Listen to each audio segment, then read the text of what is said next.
Hello friends, ഇന്നേ ഒരു ചക്കരച്ചോറിൻ്റെ റെസിപ്പിയാട്ടോ കാണിക്കുന്നത്. പണ്ടൊക്കെ ബറാത്ത് രാവിലൊക്കെ ഇത് ഉണ്ടാക്കുമായിരുന്നു കേട്ടോ. അപ്പോൾ ഇത് ഒരു വ്യത്യസ്ത രീതിയിലാട്ടോ ഞാൻ ഉണ്ടാക്കിയേക്കുന്നത്. ഈ ചക്കരച്ചോറൊക്കെ കഴിക്കാത്തവരൊക്കെ ഇഷ്ടപ്പെട്ട് കഴിക്കുന്ന ഒരു രീതിക്ക്. അപ്പം ഇങ്ങനെ ഒന്ന് ഉണ്ടാക്കി നോക്കൂ കേട്ടോ ഇനി ഉണ്ടാക്കുമ്പോഴേ. അപ്പോൾ ഇതെങ്ങനെയാണ് ഉണ്ടാക്കുന്നതെന്ന് കണ്ടു നോക്കിയാലോ. അതിനു മുന്നേ ഈ ചാനൽ ഇതുവരെ സബ്സ്ക്രൈബ് ചെയ്യാതെ ആരെങ്കിലും കാണുന്നുണ്ടെങ്കിലേ പ്ലീസ് ഒന്ന് സബ്സ്ക്രൈബ് ചെയ്ത് സപ്പോർട്ടൂടെ ചെയ്തേക്കണേ. കൂടെ കാണുന്ന ബെല്ലൈക്കണിലെ ഓൾ തന്നെ ഒന്ന് മറക്കാതെ അമർത്തിയേക്കണേ. എന്നാൽ ഇത് എങ്ങനെ ഉണ്ടാക്കുന്നതെന്ന് കണ്ടു നോക്കാം. ഇതുണ്ടാക്കാനേ സാധാരണ പച്ചരിയിലൊക്കെ ആട്ടോ ഉണ്ടാക്കുന്നത്. ഇന്ന് ഞാൻ ജീരകശാല അരിയിലാട്ടോ ഉണ്ടാക്കുന്നത്. ഞാനൊരു അരക്കപ്പ് ജീരകശാല അരി എടുത്തിട്ടുണ്ട്. ഈ അരിയിൽ ഉണ്ടാക്കുമ്പോഴേ ഒരു പ്രത്യേക ഒരു ടേസ്റ്റ് ആട്ടോ.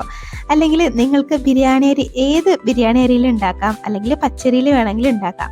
അപ്പം ഇങ്ങനെ ഒന്ന് ഉണ്ടാക്കി നോക്കൂടെ ഇനി ഉണ്ടാക്കുമ്പോഴേ.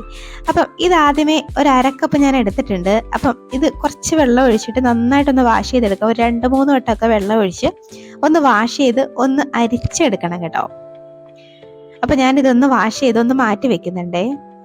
ഇനി നമുക്ക് ശർക്കര ഒന്ന് മെൽറ്റ് ചെയ്യണം. അതിന് വേണ്ടിയിട്ട് കുറച്ച് ശർക്കര, മധുരത്തിന് ആവശ്യത്തിനുള്ള ശർക്കര എടുത്തിട്ടുണ്ട് ഞാൻ അതേ കപ്പിൽ തന്നെ അരക്കപ്പ് തന്നെയാണ് എടുത്തേക്കുന്നത് ശർക്കരയും. അതൊന്ന് ഗ്രേറ്റ് ചെയ്താണ് ഇങ്ങനെ ഈ ശർക്കരയൊക്കെ ഗ്രേറ്റ് ചെയ്ത് ഇടുമ്പോഴേക്കേ പെട്ടെന്ന് തന്നെ ഇത് മെൽറ്റായി കിട്ടും കേട്ടോ. അപ്പൊ ഇനി ഇതിലേക്ക് ഒരു 2 കപ്പ് വെള്ളവും കൂടെ അങ്ങോട്ട് ചേർത്ത് കൊടുക്കാവേ. ആ കപ്പിൽ, അരി എടുത്ത കപ്പിൽ തന്നെയാണ് കേട്ടോ ഇതെല്ലാം എടുക്കുന്നത്. അപ്പം നിങ്ങളുടെ കയ്യിൽ കപ്പില്ലെങ്കിൽ ഗ്ലാസ്സിൽ എടുക്കുകയാണെങ്കിൽ അതേ അളവിന് എടുത്താലും മതിയാവും. അപ്പം അതേ കപ്പിന് തന്നെ 2 കപ്പ് ഞാൻ എടുക്കുന്നുണ്ട്. കാര്യം എന്ന് വെച്ച് കഴിഞ്ഞാൽ തിളയ്ക്കുമ്പോഴത്തേന് കുറച്ചൊക്കെ വെള്ളം വറ്റിയിട്ടുണ്ടാവും. അപ്പം നമുക്ക് അരിക്ക് 1.5 കപ്പ് വെള്ളം മതി, 1 കപ്പിന് 1.5 കപ്പ് എന്നുള്ള കണക്കിലാണ് വെക്കുന്നത്. പക്ഷേങ്കിൽ ഞാനൊരു 2 കപ്പ് ഒഴിച്ചിട്ടാണ് ഈ ശർക്കര ഒന്ന് പാനിയാക്കുന്നത്. അപ്പോൾ ഇതൊന്ന് ചെറുതായിട്ടൊന്ന് മിക്സാക്കി കൊടുത്തിട്ടേ ഇതൊന്ന് തിളപ്പിച്ച് ഒന്ന് അലിയിച്ചെടുക്കാവേ. ഇപ്പോൾ ഇതാണ്ട് ശർക്കരയൊക്കെ നന്നായിട്ട് നനഞ്ഞ് വന്നിട്ടുണ്ട്. ഇതൊന്ന് തിളച്ചിട്ടുണ്ട്. ഇതുവരെ മതിയാവും. ഇനി ആ ഫ്ലെയിം അങ്ങ് ഓഫ് ആക്കാം. ഇനി വളരെ പെട്ടെന്ന് തന്നെ നമ്മുടെ പരിപാടി കഴിയട്ടോ. അതിന് വേണ്ടിയിട്ട് ഇത് ഉണ്ടാക്കാൻ വേണ്ടിയിട്ടേ ഒരു കുക്കറിലാട്ടോ ഉണ്ടാക്കുന്നത്. അപ്പോൾ കുക്കർ ഒന്ന് എടുത്ത് വെച്ചിട്ടേ ഈ അരി കഴുകി വൃത്തിയാക്കി വെച്ചേക്കുന്ന അരി ഒന്ന് അങ്ങോട്ട് ചേർത്ത് കൊടുക്കാം. വെള്ളം ഒന്നും ഇല്ലാതെ വേണം കേട്ടോ ചേർത്ത് കൊടുക്കാൻ. ഒന്ന് അരിച്ചങ്ങോട്ട് ചേർത്താൽ മതിയാവും. ഈ ചക്കരച്ചോറ് വേറെ രീതിയിൽ ഉണ്ടാക്കാറുണ്ട്. സാധാ വെള്ളത്തിൽ ഈ ചോറൊന്ന് റെഡിയാക്കിയിട്ട് പിന്നെ ശർക്കര പാനി ഒഴിച്ചൊന്ന് മിക്സ് ആക്കുന്നവരും ഉണ്ട് കേട്ടോ. അപ്പം ഞാൻ ഈ രീതിയിലാണ് ഉണ്ടാക്കി കാണിക്കുന്നതെന്ന്. ഇനി ഇതിലേക്ക് ഒരു 1.5 കപ്പോളം ആ ശർക്കര പാനി അങ്ങോട്ട് ഒഴിച്ചു കൊടുക്കാം. അങ്ങോട്ട് അരിച്ചൊഴിച്ചു കൊടുക്കാം കേട്ടോ. ഈ ശർക്കരയിൽ ചില മണ്ണും പൊടിയൊക്കെ ഉണ്ടാവും. അപ്പോൾ അതൊക്കെ ഒന്ന് മാറ്റാൻ വേണ്ടിയിട്ടേ ഒന്ന് അരിച്ച് ഒഴിച്ചു കൊടുക്കാം. ഇനി ഇത് ചെറുതായിട്ടൊന്നങ്ങ് മിക്സ് ആക്കി എടുക്കാം. അപ്പോൾ വെള്ളം ഒന്നും കൂടാൻ പാടില്ല കേട്ടോ, അല്ലെങ്കിൽ ഒരുപാട് കുഴഞ്ഞരിക്കും കിട്ടുന്നത്. ഈ കുഴയാത്ത ഭാഗത്തിനാട്ടോ ഞാനിത് ഉണ്ടാക്കി കാണിക്കുന്നത്. ഇനി ഇതിലേക്ക് ഒരു 2 ടീസ്പൂണോളം നെയ്യ് ഒന്ന് ചേർത്ത് കൊടുക്കാം. നെയ്യൊക്കെ ചേർത്ത് കൊടുക്കുമ്പോഴേ നല്ലൊരു ടേസ്റ്റാണേ. ഇനി ഒന്ന് മിക്സ് ആക്കിയിട്ട് ഞാനൊരു 2 ഏലക്കയുടെ കുരു മാത്രം കേട്ടോ ചേർക്കുന്നത്. അതും കൂടെ ഒന്ന് ചേർത്ത് കൊടുക്കാം, നല്ലൊരു ഫ്ലേവറിന് വേണ്ടിയിട്ടാണേ. ഇനി ഒരു പിഞ്ച് ഉപ്പും കൂടെ ചേർത്ത് കൊടുക്കാം, ആ മധുരമൊക്കെ ഒന്ന് ബാലൻസ് ആക്കാൻ വേണ്ടി മാത്രം. എന്നിട്ട് വീണ്ടും ഒന്നും കൂടെ ഒന്ന് മിക്സ് ആക്കിയിട്ട് നമുക്ക് ഈ കുക്കർ ഒന്ന് അടച്ച് വെച്ചിട്ട് ഒരൊറ്റ വിസിലിൻ്റെ ആവശ്യമുള്ളൂ. ലോ ടു മീഡിയം ഫ്ലെയിമിൽ വെച്ചിട്ട് ഒരൊറ്റ വിസിൽ കേട്ടാലേ മതിയാവും. ഇത് നന്നായിട്ട് അങ്ങ് വെന്ത് കിട്ടും കേട്ടോ. അപ്പം നമുക്ക് ഈ കുക്കർ ഒന്ന് അടച്ച് വെച്ച് വേവിച്ചെടുക്കാം.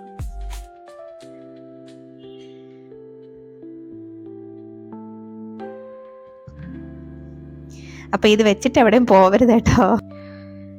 ഇപ്പം ദാണ്ടെ വിസിലൊക്കെ ഒന്ന് വന്നിട്ടുണ്ടേ. ഇനി നമുക്കിതൊന്ന് തുറന്ന് നോക്കാം. ആ വിസിലെ സ്റ്റീം എല്ലാം പോയിട്ട് വേണം കേട്ടോ ഒന്ന് തുറന്ന് നോക്കാൻ. അപ്പോൾ അതാണ് നമ്മുടെ ചക്കരച്ചോറ് നന്നായിട്ട് റെഡി ആയിട്ടുണ്ട്. എനിക്കൊരു അബദ്ധം പറ്റുന്നത്, ഞാനിത് വെച്ചിട്ട് നിങ്ങളോട് ഇത് വെച്ചിട്ട് എവിടെയും പോകരുതെന്ന് പറഞ്ഞിട്ട് ഞാൻ വെച്ചിട്ട് പുറത്തോട്ടൊന്ന് പോയി. അപ്പോഴേക്കും 2 വിസിലധികം കേട്ടു. അപ്പോഴത്തേന് ചെറുതായിട്ടൊന്ന് അടുക്കി പിടിച്ചെന്ന് പറഞ്ഞ് കരിഞ്ഞതൊന്നും ഇല്ല കേട്ടോ. ഈ ഒരു കളർ വ്യത്യാസം കാണുന്നത് എന്താണെന്ന് വെച്ച് കഴിഞ്ഞാൽ ശർക്കര അടിക്കൊന്ന് പിടിച്ചതാണ്, അല്ലാതെ ടേസ്റ്റ് വ്യത്യാസമൊന്നും ഉണ്ടായിട്ടില്ല. അപ്പോൾ ഇത് ചെറുതായിട്ടാണ് ഒന്ന് മിക്സ് ആക്കിയതാണ്. ഒട്ടിപ്പിടിക്കാത്ത പാകത്തിന് നമുക്ക് കിട്ടിയിട്ടുണ്ട്. ഒരുപാട് വെന്ത് കുഴഞ്ഞതൊന്നും ഇല്ല. ഇനി ഇതിലേക്ക് ഒരു 1/2 കപ്പോളം തേങ്ങ ചേർക്കുന്നുണ്ട്. 1/2 കപ്പ് എന്ന് വെച്ച് കഴിഞ്ഞാൽ നമ്മുടെ ആ കപ്പിൻ്റെ 1/2 കപ്പ് മെഷർമെൻറ്റിലാണ് ചേർക്കുന്നത് കേട്ടോ. അപ്പോൾ തേങ്ങയൊക്കെ നിങ്ങളുടെ ഇഷ്ടത്തിന് ചേർക്കാം കേട്ടോ.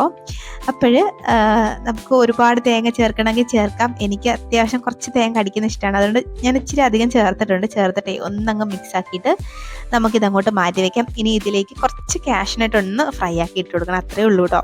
അപ്പോൾ ഒരു പാൻ അടുപ്പത്തേക്ക് വെച്ചിട്ട് നെയ്യ് അങ്ങോട്ട് ആഡ് ചെയ്ത് കൊടുക്കാം.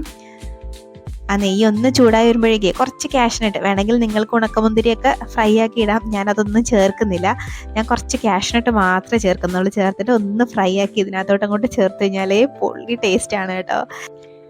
ഇപ്പൊ ദാണ്ട ഈ കാഷ്നട്ടൊക്കെ ഒന്ന് ഫ്രൈ ആയി വന്നിട്ടുണ്ട്. ഇനി നമുക്കിത് ഈ നെയ്യോട് കൂടി തന്നെ ആ ചോറിലോട്ട് അങ്ങോട്ട് ചേർത്ത് കൊടുക്കാം. ചേർത്തിട്ട് ഇത് ചെറുതായിട്ടൊന്നങ്ങ് മിക്സ് ആക്കി കൊടുക്കാം. അപ്പൊ നല്ല നെയ്യുടെ ഫ്ലേവറും ആ ഏലക്കയുടെ ഫ്ലേവറൊക്കെ ആയിട്ട് നല്ല പൊള്ളി ടേസ്റ്റിലാണ് ഇത് കിട്ടുന്നത് കേട്ടോ. നല്ല ടേസ്റ്റാണ്. നല്ല വിട്ട് വിട്ട് അരിയൊക്കെ കിടക്കുന്നത് കേട്ടോ. ചോറൊക്കെ നല്ല വിട്ട് വിട്ടാണ് കിടക്കുന്നത്. അപ്പൊ നല്ലൊരു രുചിയാണ്. അപ്പൊ ഇങ്ങനെ ഒന്ന് ഉണ്ടാക്കി നോക്ക്.